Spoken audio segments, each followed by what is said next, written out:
So प्रश्न होता, what do you understand by branches of moral reasoning? नैतिक तर्कांच्या शाखांमध्ये म्हणजे मधून तुम्हाला काय समजते? नैतिक शाखा म्हणजे तुम्हाला काय समजते? तुम्हाला काय समजते विचारलंय प्रश्नामध्ये. प्रश्न हा आहे का नैतिक तर्काच्या शाखा स्पष्ट करा किंवा नैतिक तर्काच्या शाखांवर टीप लिहा. कळलं? तुम्हाला प्रश्न काय? नैतिक तर्काच्या शाखांमधून तुम्हाला काय समजते, तुमचं अंडरस्टँडिंग लिहा. याचं तुमचं इंट्रोडक्शन काय पाहिजे होतं? नैतिक तर्काच्या शाखा म्हणजे पहिल्यांदा नैतिक तर्क म्हणजे काय. सो नैतिक तर्क म्हणजे कोणत्याही परिस्थिती योग्य अयोग्य नैतिक अनैतिक न्याय अन्याय याचा निर्णय घेण्याची प्रक्रिया. ओके. आणि कोणत्याही परिस्थिती जेव्हा नैतिक दुविधाला सामोरे जातो आपल्याला विविध नीतिशास्त्रामध्ये फ्रेमवर्क दिलेले आहेत, नैतिक चौकटी दिलेल्या आहेत आणि त्या चौकटीचा वापर करून नैतिक दुविधेचा सामना करताना योग्य तो नैतिक निर्णयावर पोचणे म्हणजे मोरल रिझनिंग, नैतिक तर्क. हे झालं इंट्रोडक्शन. आणि नैतिक तर्काच्या विविध शाखा आहेत जसे की डायरेक्ट डायग्राम बनवायची. इथिक्स मध्ये meta ethics, normative ethics, descriptive ethics. आता हे मेटा इथिक्सच्या पण ज्या ब्रांचेस होत्या, दोन डिबेट, ऍब्सोल्युटिझम, रिलेटिव्हिझम, ऑब्जेक्टिव्हिझम, सब्जेक्टिव्हिझम, हे पण नैतिक तर्काच्या शाखा आहेत. ओके. पण तेवढ्या महत्वाच्या नाही जेवढं तुमच्या नॉर्मेटिव्ह इथिक्स नियामक मधल्या येतात. सद्गुण, नीतिशास्त्र, परिणामवाद, कर्तव्यवाद आणि मूलभूत अधिकार. ह्या पण का महत्वाच्या? आता ॲबॉर्शन योग्य का योग्य हा नैतिक प्रश्न आला तुमच्या समोर. त्यात आपण काय केलं की भाई हा सापेक्षवादी गोष्ट आहे.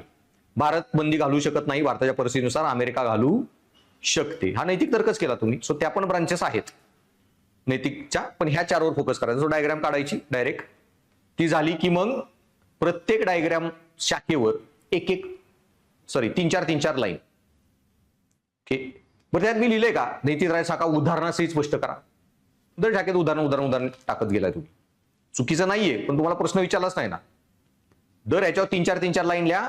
100 शब्द नैतिक तर्क म्हणजे काय ते 40-50 शब्द 150 शब्द झाले. आता 100 शब्द तुमचं अंडरस्टँडिंग आलं पाहिजे. ओके. हे तर्क जेव्हा लिहिताय तुम्ही शाखेबद्दल माहिती, ते पण तुमचंच अंडरस्टँडिंग आहे, पण ते अजून डीप लेवलला गेलं पाहिजे. उत्तराची जी फिलॉसॉफिकल डेप्थ वाढवली पाहिजे. मग तुम्ही पहिली शाखा काय लिहिणार आहे? नैतिक तर्काची परिणामवाद. मग परिणामवादाचं म्हणणं काय आहे? परिणामवादाच्या नुसार नैतिक परिस्थितीमध्ये असे निर्णय घेतले पाहिजे ज्यामुळे जास्तीत जास्त लोकांचे फायदा, सुख वाढेल आणि कमीत कमी लोकांना दुःख होईल आणि यातून समाज कल्याण साधलं गेलं पाहिजे. हा विचार कोणी दिला? Jeremy Bentham, John Stuart mill वगैरे. आणि यांचा मुद्दा काय आहे की जगाला एक कल्याणकारी समाज घडवणे. मग दुसरी शाखा काय? आणि परिणामवादामध्ये नैतिकता ही परिणामात असते, साध्यात असते. ते एक वाक्य टाकायचं. मग कर्तव्यवादात तुम्हाला काय कळालं? सो कर्तव्यवादानुसार नैतिकता ही साध्यात नसून साधनामध्ये असते. काही कृतीच ह्या नैसर्गिक रूपानेच नैतिक असतात. चोरी करणे, चूक वगैरे. आणि अशाच व्यक्तीने निर्णय घ्यावेत जे सार्वत्रिक दृष्ट्या युनिव्हर्सल राईट, ऍब्सोल्यूट म्हणजे निरपेक्षपणे योग्य असतील. आणि नैतिकता ही व्यक्तीच्या साधनामध्ये, हेतूंमध्ये, कर्तव्यांमध्ये असते. ठीक आहे. हे तुमचं त्याचं अंडरस्टँडिंग लिहिलं. मग तिसरं राईट्स इथिक्स, आधारभूत नैतिकता, मूलभूत अधिकार. सो काही तत्वज्ञांच्या मते नैतिक तर्कामध्ये लोकांच्या मूलभूत अधिकारांचं जतन करणे महत्वाचे असतं. व्यक्तींना काही अहर्णीय मूलभूत अधिकार असतात जे कोणीही काढून घेऊ शकत नाही. इनएलिनेबल राईट्स. त्याचं काहीतरी उदाहरण लिहा. आणि मग व्हर्च्यू इथिक्स, सद्गुण नीतिशास्त्र. आणि सद्गुण नीतिशास्त्राचं म्हणणं काय आहे की नैतिकता ही व्यक्तीच्या ना परिणामात ना कर्तव्यामध्ये, ती व्यक्तीच्या चारित्र्यात असते. आणि चांगल्या चारित्र्याची सद्गुण प्रेरित व्यक्ती हे कुठल्याही परिस्थितीमध्ये तीच कर्तव्य करतील आणि असेच निर्णय घेतील जे सकारात्मक परिणाम घडवून आणतील. हे झालं व्हर्च्यू इथिक्सचं म्हणणं काय. झाले तीन चार लाईन, 100 शब्द सगळ्यावर आणि इंट्रो. मग आता याच्यातून तुम्हाला काय समजली? सो मग पुढचं अजून अंडरस्टँडिंग. सो नैतिक दुविधा जे क्रायसिस ऑफ कॉन्शियन्स सांगितलेलं ना, किंवा नैतिकतेचा पेच, क्रायसिस ऑफ कॉन्शियन्स, अशा परिस्थितीमध्ये वरील नैतिक चौकटींचा वापर करून आपण नैतिक तर्क केला गेला पाहिजे. कोणताही निर्णय घेताना आपण केलेल्या कृतीच्या परिणामांचा विचार करणं आवश्यक आहे आणि अशाच कृती कराव्या ज्याच्यातून समाजासाठी जास्त फायद्याचं आउटकम येईल. पण त्याचबरोबर हे करताना माणसाने आपल्यावर असलेले काहीतरी नैतिक कर्तव्य आणि नैतिक बंधनं हेही जाणणं गरजेचं आहे आणि आपल्या नैतिक कृतीनुसार आपली कर्तव्य पार पाडली पाहिजे. पण हेच सर्व करताना आपण हेही लक्षात ठेवलं पाहिजे की प्रत्येक मानवाला काही मूलभूत अधिकार आहेत आणि आपली कोणतीही कृती या घेतलेल्या निर्णयाचे परिणामांमध्ये कोणाच्याही मूलभूत अधिकारांचं उल्लंघन झालं नाही पाहिजे. आणि जेव्हा व्यक्ती कर्तव्य परिणाम यामध्ये योग्य मार्ग दिसत नसेल तर नैतिक तर्काची शेवटची शाखा म्हणजे तुमचं सद्गुण नीतिशास्त्र. त्याचा वापर करून आपल्या सद्गुणांनी प्रेरित जो योग्य वाटेल तुमच्या कॉन्शियन्सला अंतरात्म्याला तो निर्णय व्यक्तीने घ्यावा. सो गांधींना जे चौरी चौरा झाल्यावर त्यांनी सांगितलं की माझ्या अंतरात्म्यालाही पटत नाही जे झालं ते, मला बाकी काय माहित नाही, मी माझ्यासाठी मुवमेंट बंद करतो, ज्यांना चालू ठेवायची त्यांनी ठेवा. सो काहीच नाही, फायनल परिस्थिती तुम्ही अंतरात्म्याने निर्णय घेऊ शकता. ओके. आणि त्याच्यानंतर मग तुमचं फायनल कन्क्लुजन कन्क्लुजनच्या अगोदर पण नैतिक तर्काच्या ह्याच्यात अजून तुम्हाला काय कळलंय अंडरस्टँडिंग याच्यामध्ये, तर सगळ्या नैतिक तर्काच्या शाखांचे प्रॉब्लेम पण आहेत, ते पण लिहा तुमचे. प्रॉब्लेम काय नैतिक तर्काच्या शाखांमध्ये, प्रत्येकाचा एक एक आणि एका लाईनमध्ये एवढा प्रिसाइज लिहिता आला पाहिजे ना की अंडरस्टँडिंगच कळलं पाहिजे. अरे तुम्हाला खरोखरच कळली ही शाखा. मग परिणामवादाचे तोटे काय आहेत, जे अजून मी शिकवलं नाही हा पार्ट जास्त डिटेलमध्ये, वरच्यावर सांगितलाय, पुढे आपल्या डिटेलमध्ये बघायचा आहे. परिणामवादात सगळ्यात पहिला प्रॉब्लेम काय आहे, परिणामवादामध्ये लोकांच्या मूलभूत अधिकारांचं उल्लंघन होऊ शकतं. कोविडमध्ये आपण काय केलं की दारूची दुकानं उघडली, काही लोक खपली, जास्त लोकांच्या भलाई करण्यासाठी आपण दिली मरून. कोविडमध्ये आपण काय केलं, 60च्या वरच्यांना इंजेक्शन. माझा एक 35 वर्षाचा मित्र होता, त्याला वॅक्सिन मिळली नाही, तोपर्यंत आजार झाला, मेला तो. आता त्याला आधी वॅक्सिन मिळालं वाचला बी असता ना, पण सरकारने काय केलं, बाई उपयुक्ततावाद, ज्यांना जास्त गरज आहे त्यांना आधी दिलं, बाकीच्यांना नंतर बघू. आता त्यात काही लोक मेली. सो व्यवस्थित उपयुक्ततावाद लावला तरी पण काही लोकांच्या अधिकारांचं उल्लंघन होऊ शकतं. नंतर कर्तव्यवादाचा काय प्रॉब्लेम आहे की काही वेळा काही रिजिड ड्युटीज नैतिकदृष्ट्या एवढी बंधनकारक कर्तव्य लादू शकतं ज्याच्यामुळे जग अजून वेदनादायक, अजून जास्त दुःखकारक बनू शकतं. माणूस मेला तरी चालेल, चोरी करायचीच नाही. आणि काही परिस्थितीमध्ये अशी नैतिक कर्तव्य बंधनं प्रॉब्लेम क्रिएट करू शकतात. त्याच्यानंतर मूलभूत अधिकारांचा प्रॉब्लेम काय आहे, वेगवेगळे मूलभूत अधिकार एकमेकांच्या विरोधाभासी येऊ शकतात. स्त्रीचे शरीराचा अधिकार आणि गर्भाचा अधिकार, right to freedom of speech and right to life and liberty, कुठला हायर पकडायचा वगैरे वगैरे. आणि अति मूलभूत अधिकार हे व्यक्तीला काय म्हणतात, अति मूलभूत अधिकारावर फोकस केला तर इंडिव्हिज्युअल जे आहे एक्सेसिव्ह इंडिव्हिज्युअलिझम, काय म्हणतात, एका माणसाच्या अति अधिकारांवर फोकस होऊ शकतो. जे गांधीजींचं म्हणणं होतं की those people who prioritize their rights over their duties और privileges over their duties lose them both. मला सिगरेट प्यायचा अधिकार आहे, मी कुठेही पिणार, बाकीच्यांनी लांबवा. सो अति अधिकारांवर फोकस हा प्रॉब्लेमॅटिकली होऊ शकतो लोकांसाठी. आणि मग चारीचे तोटे आणि तुमचं सद्गुण नीतिशास्त्र, त्याचा काय तोटा आहे, थोड्या हायर गोष्टी आहेत, नंतर कळत जातील. सद्गुण नीतिशास्त्राचा प्रॉब्लेम आहे ना की तो कुठेही निर्णय घ्यायला मदत करत नाही.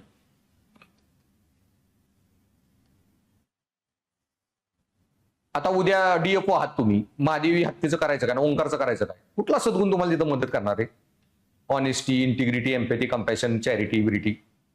उद्या जज आहात, इच्छामरण देऊ का नको, कुठला सद्गुण तिथं कामाला येणार आहे, बा इथं कर्तव्यवाद, मूलभूत अधिकार, उपयुक्ततावाद हेच नीट मदत करतात. काही काय तुमची नैतिक मूल्य तिथं जास्त कामाला येऊ शकत नाहीत, कारण सिच्युएशन काही एवढ्या कॉम्प्लिकेटेड असतात की त्या नैतिक मूल्यातून फक्त काही तुम्ही निर्णय घेऊ शकत नाही. आणि मग तुमचं काय येणार आहे? कन्क्लुजन. आणि कन्क्लुजन मध्ये फायनल अंडरस्टँडिंग म्हणजे काय की कोणत्याही परिस्थितीमध्ये त्या त्या वेळी त्या परिस्थितीमध्ये सर्व नैतिक निकषांचा वापर करून योग्य तो तर्क करून उत्तम निर्णय घेणे. कधी कुठला प्रायोरिटाइज करायचा कुठला निर्णय घ्यायचा हे कळणे म्हणजेच नैतिकतेची उच्च पातळी तुम्ही गाठली. तुम्हाला नैतिक दुविधा हटवायला यायला लागल्या. सो तुमचं इंट्रोमध्ये नैतिक तर्क म्हणजे काय? पहिला पॉईंट शाखा डायग्राम काढली, त्याला 1-2 पॉईंट, दर याच्यावर 3-4 लाईन, एक 4 पॉईंट. मग ह्या सगळ्याचा फायदा म्हणजे त्यातून तुमचं अंडरस्टँडिंग कसे निर्णय घ्यायचे 2-1 मार्क्स त्या पॅराला. मग याचे तोटे काय त्याला 2-1 मार्क. आणि मग तुमचं कन्क्लुजन 11 मार्क 12 मार्क मिळणार नाही. 7-8 मिळणे नशीब. सो लिहा. पण एमपीएससी देऊ शकते बरं का चान्सेस. कारण आसाम स्टेट सिव्हिल सर्व्हिस मध्ये काय काय पोरांच्या मी मार्क लिस्ट बघितलं तर 160-70 मार्क पण येतं निबंधात आणि इथिक्स मध्ये. तिथे जरा मोकळ्या हाताने मार्क देतात पण एमपीएससी काय माहिती देईल पण युपीएससी नाही देत. सो लिहा नैतिक तर्कशास्त्राच्या शाखा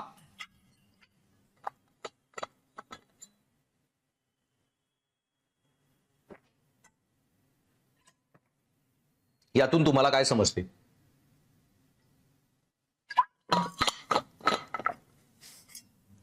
आता प्रश्नामध्ये उत्तर लिहिताना तुम्हाला सांगितलं ना की सगळं ज्ञान असून माती खाणे करा प्रकार होतो.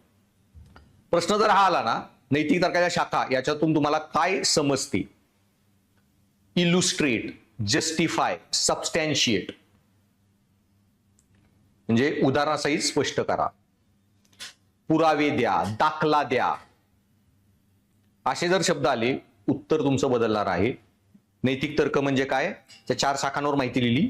आता त्याचा कसा अप्लाय करा जे मी पॅरा सांगितलं आणि त्याचे विकनेसेस हे पूर्ण 100 शब्द हटवून द्यायचे आणि तिथे इलुस्ट्रेशन लिहायचं, स्पष्टीकरण उदाहरणासहित. तिथं आता ते नाही लिहायचं की हे निर्णय कसे घ्यायचे आणि हे तोटे काय सद्गुणचे वगैरे जे सांगितलं. तिथं पूर्ण उत्तर बदलणार आहे. तिथं मग कुठलं तरी उदाहरण घ्यायचं आणि या 4ही शाखांचा तर्क एक्सप्लेन करायचा 100 शब्दात. जिथं उदाहरण विचारलं नाहीये असं स्पष्टीकरण स्पेशली तर उदाहरण फक्त एका लाईनचं लिहायचं. बऱ्याच जणांनी काय केले 100 शब्द उदाहरणच लिहिले त्या उत्तर लिहिताना. मोरल ऍब्सोल्युटिझम आणि ऑब्जेक्टिव्हिझम म्हणजे काय? रिलेटिव्हिझम. 100 शब्द त्या अबॉर्शनची केस लिहून टाकली. अमेरिकेनुसार कसं ते हे रिलेटिव्ह आहे हे रिलेटिव्ह आहे. अरे बाळांनो स्पष्टीकरण नाही विचारलं, दोन्हीचं कंपॅरिझन. उदाहरणार्थ मग 1 लाईन लिहिची फक्त. मूलभूत अधिकारांचा पॅरा लिहिला, उदाहरणार्थ जगण्याचा अधिकार अवर्णीय आहे, दॅट्स इट. ओके. पण जेव्हा स्पष्टीकरण म्हणलंय तेव्हा मग लिहायचं.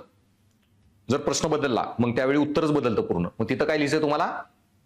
उदाहरणार्थ स्पष्टीकरण ... की एखाद्या लहान बाळाचा जीव वाचवण्यासाठी एखादं मेडिकल शॉप लुटणे हे योग्य आहे का या नैतिक दुविधेचा विचार करताना मूलभूत अधिकार सिद्धांतानुसार जगण्याचा अधिकार हा संपत्तीच्या अधिकारापेक्षा उच्च दर्जाचा आहे, त्यामुळे चोरी केली जाऊ शकते. पण कर्तव्यवादाच्या नुसार चोरी करणे हा नैतिक दृष्ट्या ही अनैतिकच गोष्ट आहे आणि हा जगाचा नैतिक नियम बनू शकत नाही. जगातील सर्व लोक चोरी करायला लागले तर मेडिकल इंडस्ट्री ही कोलमडून पडेल आणि कुठलाही नैतिक हे राहणार नाही, नैतिक समाज ढासळेल, सामाजिक स्थिरता. पण परिणामवादाच्या मते जर कृतीतून जास्त फायदा होत असेल म्हणजे एका बाळाचा जीव वाचवणे आणि त्या माणसाचा जो नुकसान आहे 5,000 रुपयाचं नुकसान आणि त्या बदल्यामध्ये आपण त्याला अर्धी रक्कम दिली, तो व्यक्ती कायद्याची शिक्षा भोगायला तयार आहे आणि उरलेले पैसे परत करायला तयार आहे, तर सर्व फायद्या तोट्याचं विश्लेषण आणि परिस्थिती की ती बाई रात्रीच मरणार आहे याचा अंदाज घेता चोरी करणं योग्य आहे. आणि सद्गुणी ते यात्रा कधीच कामाला येत नाही, इथं मी नाही येत, पण तरी एक सद्गुणी व्यक्ती ओके ज्याला सद्गुण सांगू शकतात की चोरी ही अनैतिक आहे तो चोरी करणार नाही. हे झालं तुमचं उदाहरणासहित स्पष्टीकरण. ह्या नैतिक तर्काच्या शाखा कशा काम करतात याचं. आणि पोरं मग लिहून येतात दुसरंच काहीतरी, मार्क नाहीत आली. वगैरे. आणि त्याच्यामुळं आन्सर रायटिंग, प्रिलियमची टेस्ट सिरीज, सीसेटची प्रॅक्टिस, जे तुम्हाला एमपीसी नाही लागत पण युपीएससीला, करंट अफेअर, हे जे तुमची कामं करायचे जास्त गोष्ट आहे. करंट अफेअर क्लासमध्ये घेऊ पण तुम्हाला 2-2, 3-3 मॅगझिन वाचावे लागतात. जिथं तुमची एनर्जी घालवायची, इथं पेटेमध्ये सेल्फ स्टडी करतच 5 वर्ष घालवतात. तेव्हा कुठं प्रिलियम निघली, मेन्स काहीच माहित नसते. त्यामुळे क्लासमध्ये जे शिकताय कंटेंट पटापटा करून घ्यायचं, याच्यावर वेळ घालवायचा नाही, चाकाचा शोध लावायचा नाही. जे तुम्ही नाही लावत इथं क्लासमध्ये, तुम्ही ऑलरेडी आलेला आहात. म्हणजे जी बाकी गँग आहे, चाकाचा शोध लावण्यात 4-5 वर्ष घालवते. तुमची एनर्जी इथं गेली पाहिजे. Answer writing to the point, विचारलंय ते लिहिणे, तेच परफेक्टली आन्सर मध्ये आलं पाहिजे. सो एक मिनिट, हॅलो, क्लासमध्ये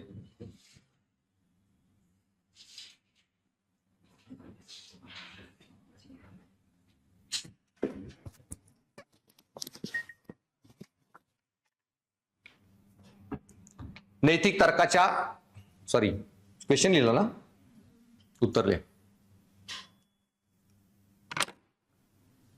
नैतिक तर्कशास्त्र म्हणजे व्यक्तीची योग्य अयोग्य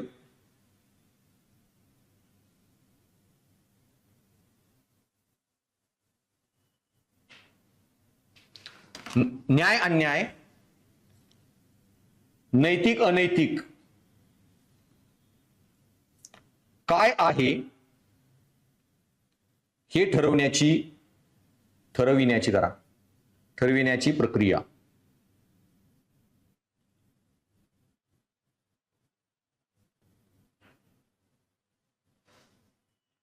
चॅट जीपीटीचा इश्यू काय माहिती आहे ना, की ते मराठी त्याला जमत नाही. सो लँग्वेज मॉडेल तो मराठीचं डेव्हलप करतो.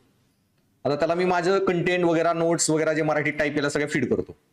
आता माझ्या उत्तरात माझी सातारी पण येऊ शकते. पॉईंट वाटत मॅक्झिमम लोकांनी जर सातारी भाषे वाचणाऱ्या बोलणाऱ्या लोकांनी किंवा विदर्भातल्या लोकांनी जर मराठीचा जास्त वापर केला ना, तर चॅट जीपीटीला कळणार आहे की हेच स्टँडर्ड मराठी आहे आणि तुमची उत्तर ही तसंच देत जाणार. कळलं याचा प्रॉब्लेम. सो प्रॉब्लेम नाही आहे, बोली भाषा आहे, पण जो जास्त ट्रेन करणार आहे त्याची जिंकणार आहे. या सगळी उत्तर तशीच कंपोज करणार. सो नैतिक अनैतिक काय हे ठरविण्याची प्रक्रिया, ठरविण्याची, पुणेरी लिहा जरा, ठरवण्याची चालू शकते. सो यात नैतिक निर्णय घेण्यासाठी तर्कशक्ती, मूल्ये, तत्वे, कर्तव्ये, परिणाम, सद्गुण,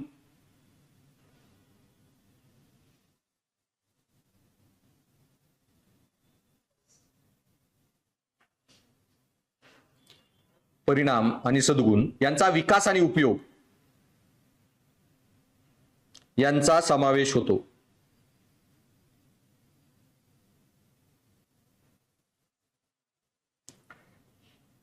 नैतिक तर्कशास्त्र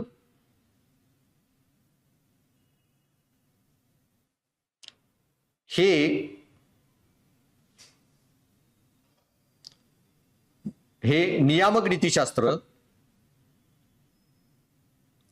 नीतिशास्त्र, कॉमा अनुप्रयुक्त नीतिशास्त्र,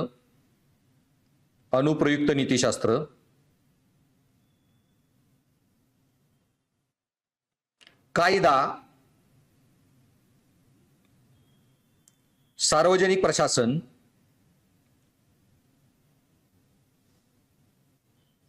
जैव नैतिकता आणि सामाजिक आचरण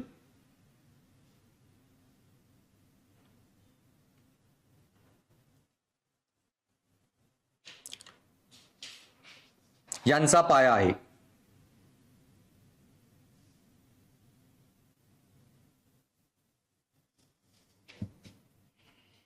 नैतिक तर्कशास्त्राच्या विविध शाखा मानवी कृतींचे मूल्यमापन करण्यासाठी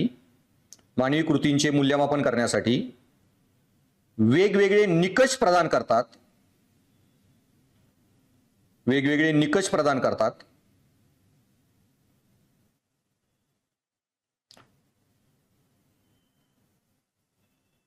आणि नैतिक पेच प्रसंग सोडवण्यास मदत करतात. नैतिक पेच प्रसंग सोडवण्यास मदत करतात.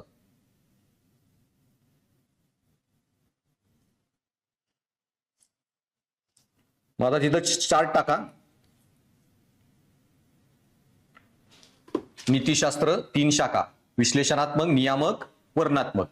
विश्लेषणाच्या खाली फक्त 2 ब्रांचेस करायच्या, निरपेक्षता आणि सापेक्षता, दुसरी वस्तुनिष्ठता, व्यक्तिनिष्ठता. नियामकच्या खाली 4 शाखा, सद्गुण, परिणामवाद, कर्तव्यवाद, मूलभूत अधिकार.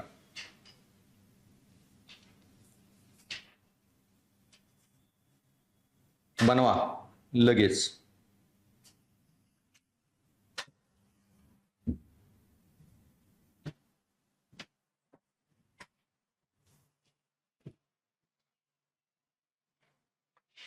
कुणाचं चांगलं अक्षर आहे का तुमच्यात?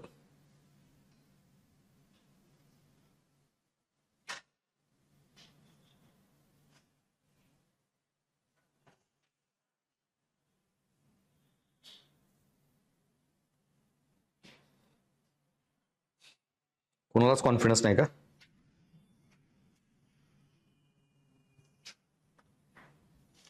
आहे माझं चांगलं म्हणून.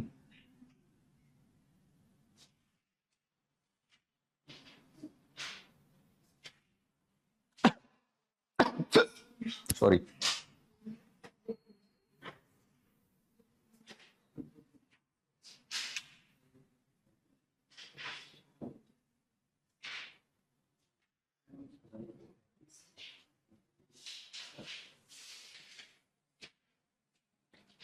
सो नीतिशास्त्र वरती गोल करा, देन आधी नीतिशास्त्र, नियामक नीतिशास्त्र, वर्णनात्मक नीतिशास्त्र. काय झालं शिंगारे, तू काय लिहिलंस?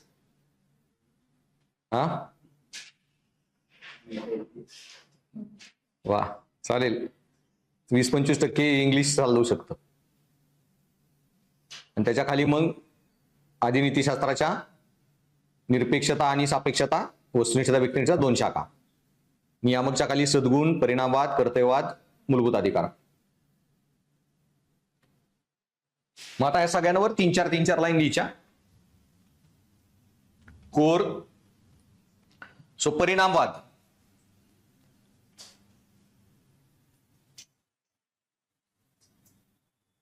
पहिला पॉइंट, परिणामवाद.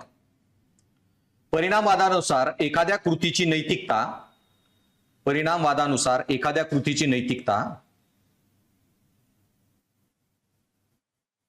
तिच्या परिणामांवर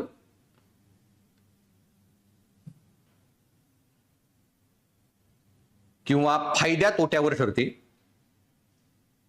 फायद्या तोट्यावर ठरते.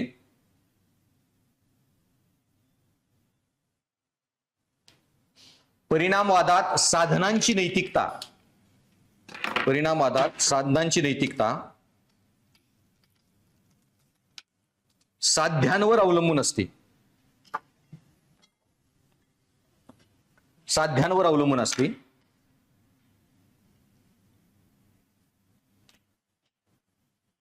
अर्धविराम. तसेच योग्य कृती तीच जी, कॉमा देऊन डबल इन्व्हर्टेड मध्ये, जास्तीत जास्त आनंद निर्माण करते आणि दुःख न्यूनतम करते. कृती तीच जी, किंवा इंग्लिशमध्ये लिहा, मॅक्झिमायझेस प्लेजर, मिनिमायझेस पेन. तीच जी maximizes pleasure, minimizes pain. Next लाईनला प्रमुख विचारवंत ... Jeremy Bentham, John Stuart Mill. Jeremy Bentham, John Stuart mill.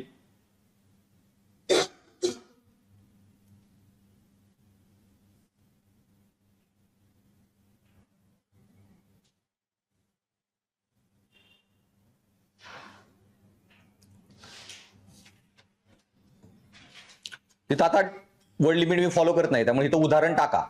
एका दुसरं सपोर्ट मध्ये लिहू शकता. आणि इल्युस्ट्रेट सांगितलं पूर्ण लंबच करायचं उदाहरण. सो नॉर्मल उदाहरणं कशी टाकायची, त्या अजिबात एका लाईनच्या पुढे गेलीच नाहीत पाहिजे. सो उदाहरण ... महामारीच्या काळात जास्तीत जास्त जीव वाचवण्यासाठी तात्पुरते निर्बंध लादणे. तात्पुरते निर्बंध लादणे. नेक्स्ट कर्तव्यवाद.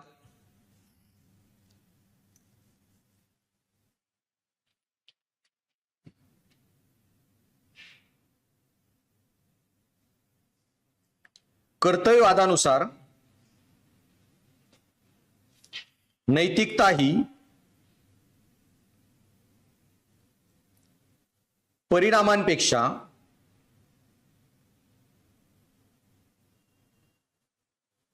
केवळ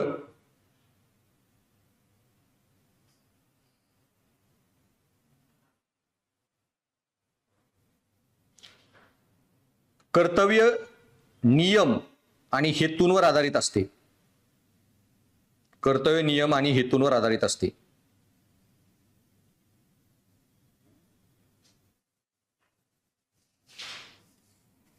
नेक्स्ट लाईन. साधनांची नैतिकता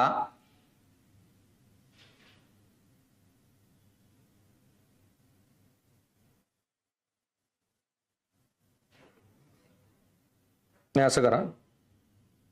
नैतिकता ही साधने आणि हेतूमध्ये असते. नैतिकता ही साधने आणि हेतूमध्ये असते. आणि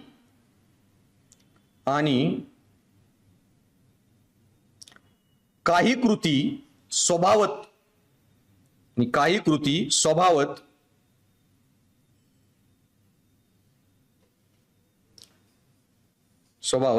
योग्य किंवा अयोग्य असतात.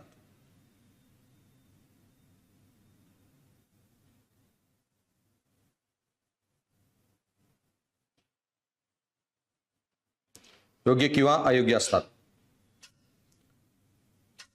विचारवंत, प्रमुख विचारवंत इमॅन्युअल कांत,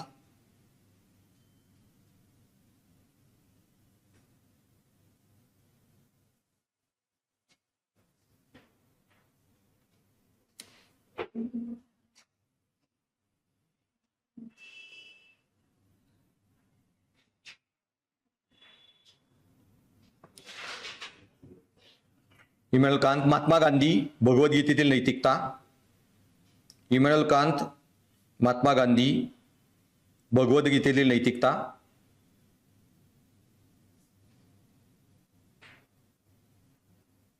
त्यात कांतचं स्टेटमेंट लिहा. Do the right thing because it is right. Do the right thing because it is right. Do the right thing because it is right. तिथे एक उदाहरण लिहा. भ्रष्टाचार हा कोणत्याही परिस्थितीत पूर्ण चुकीचा आहे. भ्रष्टाचार हा कोणत्याही परिस्थितीत पूर्ण चुकीचा आहे.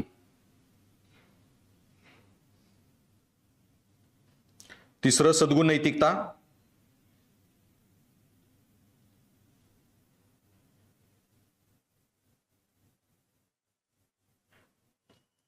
सद्गुण नैतिकता ही केवळ कृतींवर नव्हे,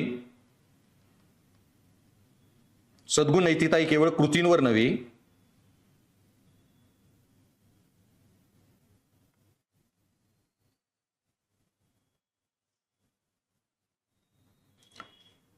तर नैतिक व्यक्तींच्या चारित्र्यावर लक्ष केंद्रित करते.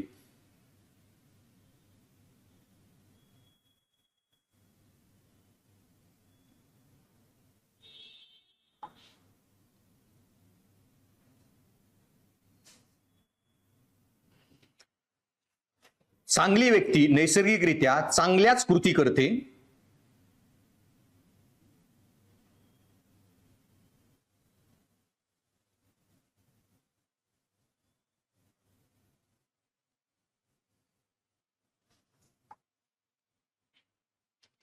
आणि त्यातून चांगलेच परिणाम निर्माण होतात.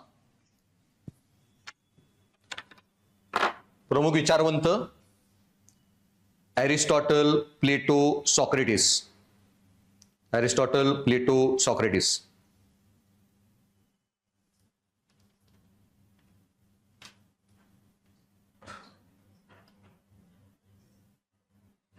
होळे, नाव विसरलो मी. शताक्षी होळेच ना. कोल्हे यांनी होळे सरनेम करून ठेवलंय. फॉर्मवर काय लिहिलंय तुझ्या? ओके, मग तू काय सांगतेस मला? मग मी मला वाटलं कोल्हे. ठीक आहे, उशीर होणार असेल तर लवकर जाऊ शकतेस म्हणजे काय. ठीक आहे. अरिस्टॉटल, प्लेटो, सॉक्रेटिस. उदाहरणार्थ प्रामाणिकपणा.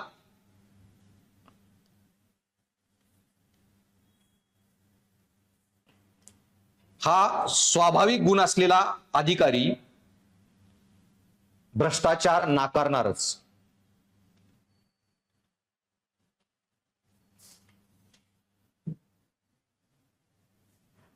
नेक्स्ट, अधिकारधिष्ठित नैतिकता. अधिकारधिष्ठित नैतिकता, चौथा पॉइंट.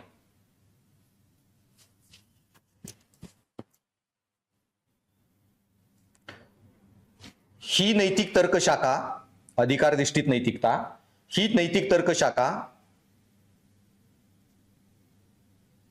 ही नैतिक तर्कशाखा मूलभूत मानवी हक्क, ही नैतिक तर्कशाखा मूलभूत मानवी हक्क आणि स्वातंत्र्याच्या संरक्षणावर भर देते. मूलभूत मानवी हक्क आणि स्वातंत्र्याच्या संरक्षणावर भर देते.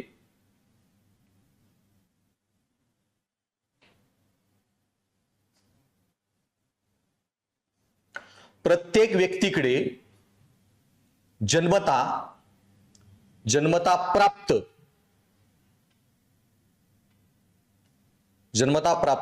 असे अबाधित आणि अहर्निय मूलभूत अधिकार असतात.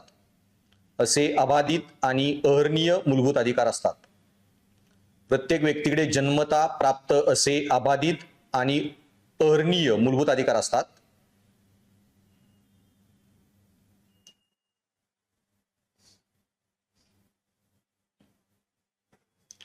उदाहरणार्थ, हे लिहा, विचारवंत जॉन लॉक,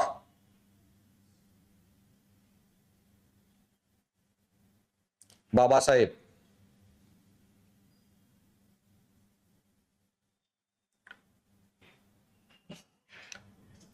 उदाहरणार्थ लोकप्रिय नसलेल्या अभिव्यक्ती स्वातंत्र्याचे संरक्षण करणे. लोकप्रिय नसलेल्या अभिव्यक्ती स्वातंत्र्याचे संरक्षण करणे. कळालं उदाहरण कसं लिहिलंय मी एकाच लाईन मध्ये. लोकांना आवडू एखाद्याच्या अभिव्यक्ती स्वातंत्र्य आहे, freedom of speech and expression, protection झालं पाहिजे. मग आता ह्याच्या पुढचा अंडरस्टँडिंग, या शाखांचे तत्व सांगितली जे पण तुम्हाला कळली, नीट मास्तरने शिकवलं आहे म्हणून. लिहा पुढं. नेक्स्ट पुरा पॅरास लिहायचा नॉनस्टॉप मोठा. नैतिक पेच प्रसंगाच्या परिस्थितीत, क्रायसिस ऑफ कॉन्शियन्स लिहा. नैतिक पेच प्रसंगाच्या परिस्थितीत, क्रायसिस ऑफ कॉन्शियन्स,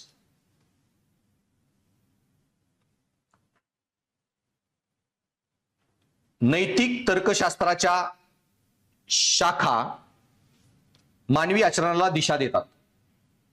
नैतिक तर्कशास्त्राच्या शाखा मानवी आचरणाला दिशा देतात. अबाधित आणि अहर्निय स्नेहा, हरण करणे ते अहर्निय म्हणजे कोणी काढून घेऊ शकत नाही, इनएलिएनेबल. सो नैतिक दिशा देतात. परिणामवादानुसार त्याच पॅरामध्ये सार्वत्रिक कल्याणाला प्राधान्य देणारी कृती करणे आवश्यक असते. परिणामवादानुसार सार्वत्रिक कल्याणाला प्राधान्य देणारी कृती करणे आवश्यक असते.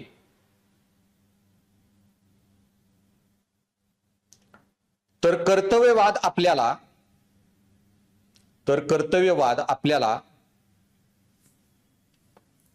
सार्वत्रिकपणे लागू होणाऱ्या नैतिक नियमांचे पालन करण्यास सांगतो.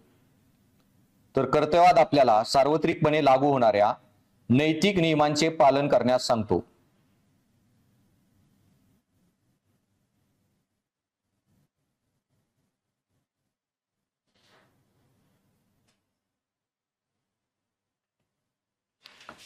अधिकारधिष्ठित नैतिकता, अधिकारधिष्ठित नैतिकता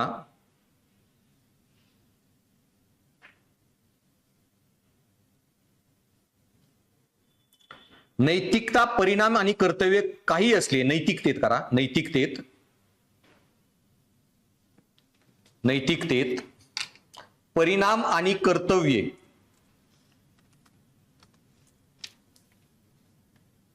काही असली तरी करा, कर्तव्ये किंवा कर्तव्यच करा, नैतिकतेत परिणाम किंवा कर्तव्य काही असले तरी अहर्निय मानवी हक्कांचे उल्लंघन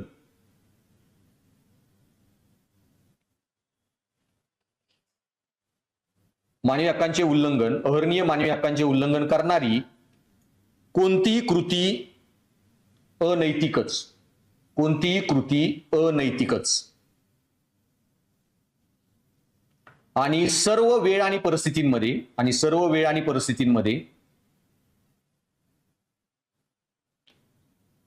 मानवी हक्कांचे संरक्षण आणि सर्व वेळ आणि परिस्थितींमध्ये मानवी हक्कांचे संरक्षण करण्याची नैतिक जबाबदारी दर्शवते.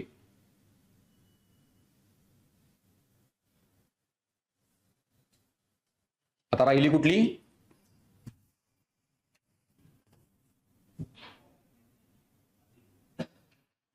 आता कुठलं वाक्य लिहिलं? सिंगारे झोन मध्ये आहे ना?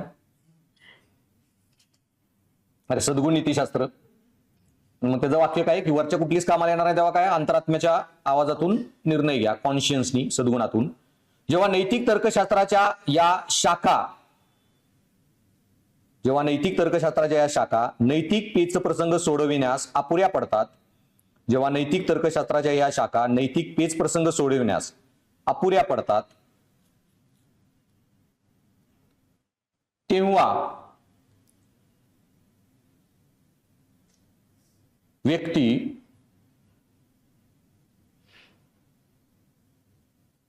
स्वतःच्या सद्विवेक बुद्धीकडे वळू शकते. व्यक्ती स्वतःच्या सद्विवेक बुद्धीकडे वळू शकते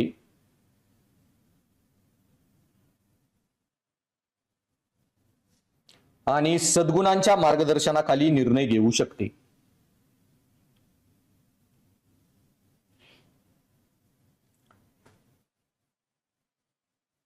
परंतु या सर्व शाखांमध्ये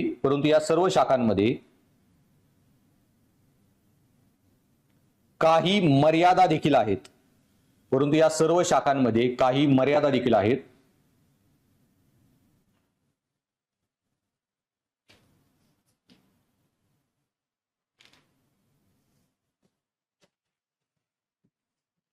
सद्गुण नैतिकता, तिथं डॉट डॉट करून लिहा. तुमचा शनिवारी एक्स्ट्रा लेक्चर असणार आहे, कालचं मिस झालेलं. अचानक मला एक अपॉइंटमेंट मिळाली मंत्रालयात बावनकुळे साहेबांची, म्हणून न जाणं शक्य नव्हतं. सो सद्गुण नैतिकता डॉट डॉट. आदर्श सद्गुण सार्वत्रिकपणे निश्चित करणे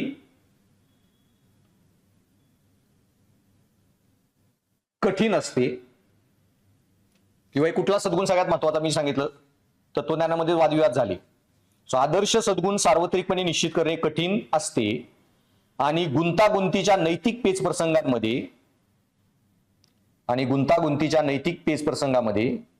ही शाखा कमी उपयुक्त ठरते.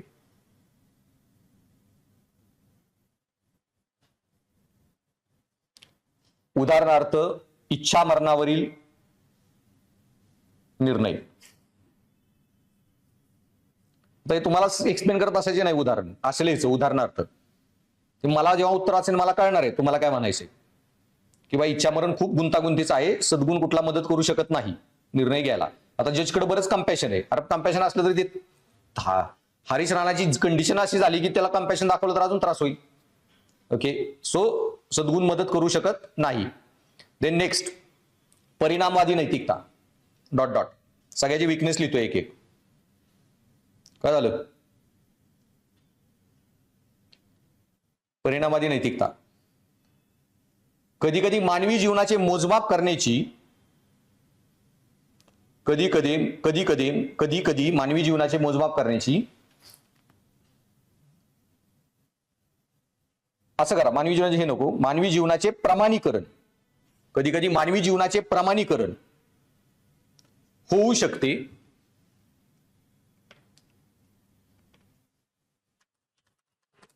थोडा कॉम्प्लिकेटेड कन्सेप्ट आहे, थोड्या दिवसांनी कळेल तुम्हाला. प्रमाणीकरण होऊ शकते आणि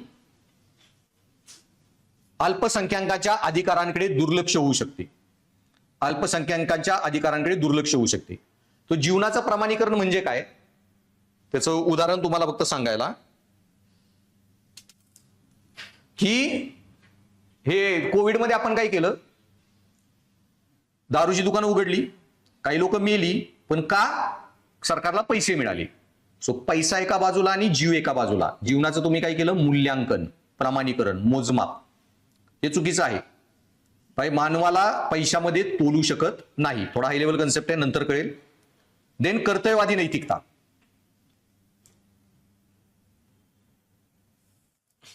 नैतिक नियमांचा कठोर आग्रह आणि अवलंब.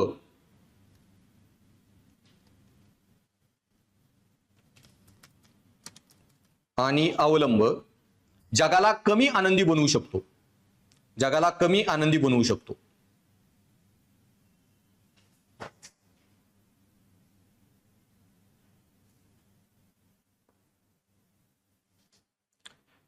अधिकारधिष्ठित नैतिकता. अधिकारधिष्ठित नैतिकता.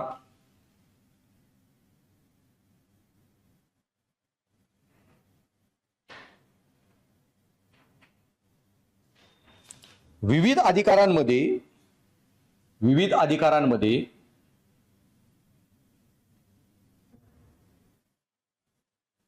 संघर्ष होऊ शकतो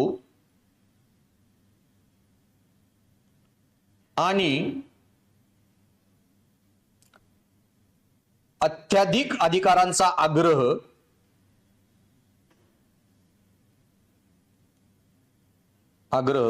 अत्याधिक व्यक्तिवादाला चालना देऊ शकतो.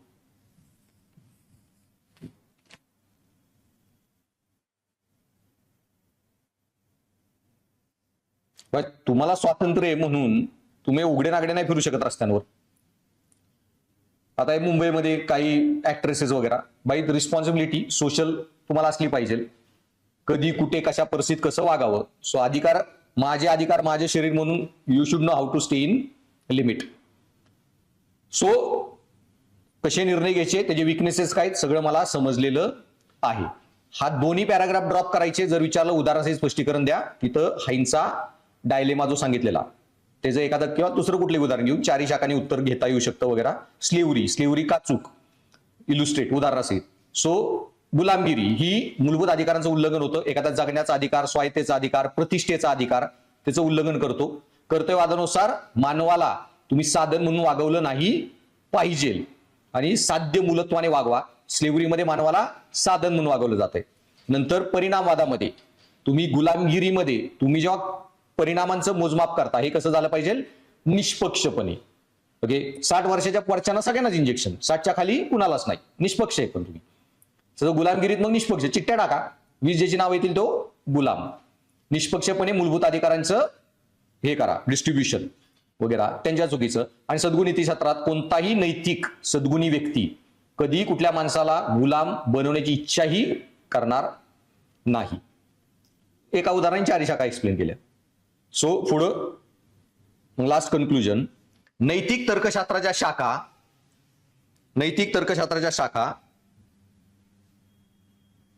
शाखा मानवी आचरणाचे मूल्यमापन करण्यासाठी, नैतिक तर्कशास्त्राच्या शाखा मानवी आचरणाचे मूल्यमापन करण्यासाठी विविध चौकटी उपलब्ध करून देतात.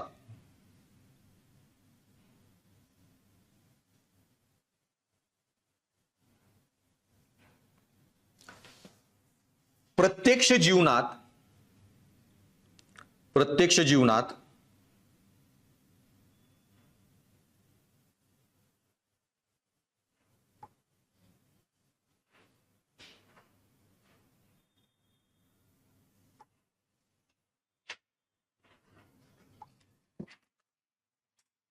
प्रत्यक्ष जीवनात नैतिक निर्णय घेण्यासाठी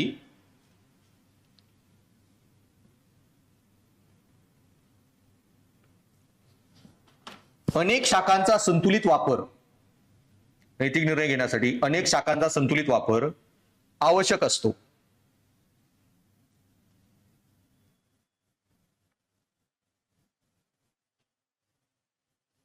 ज्यायोगे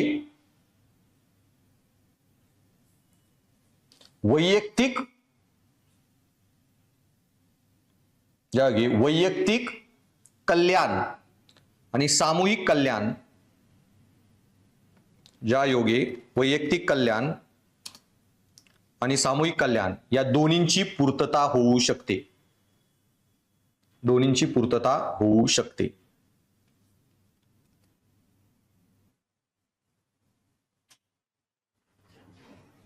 कळलं कसं उत्तर लिहायचे आहेत.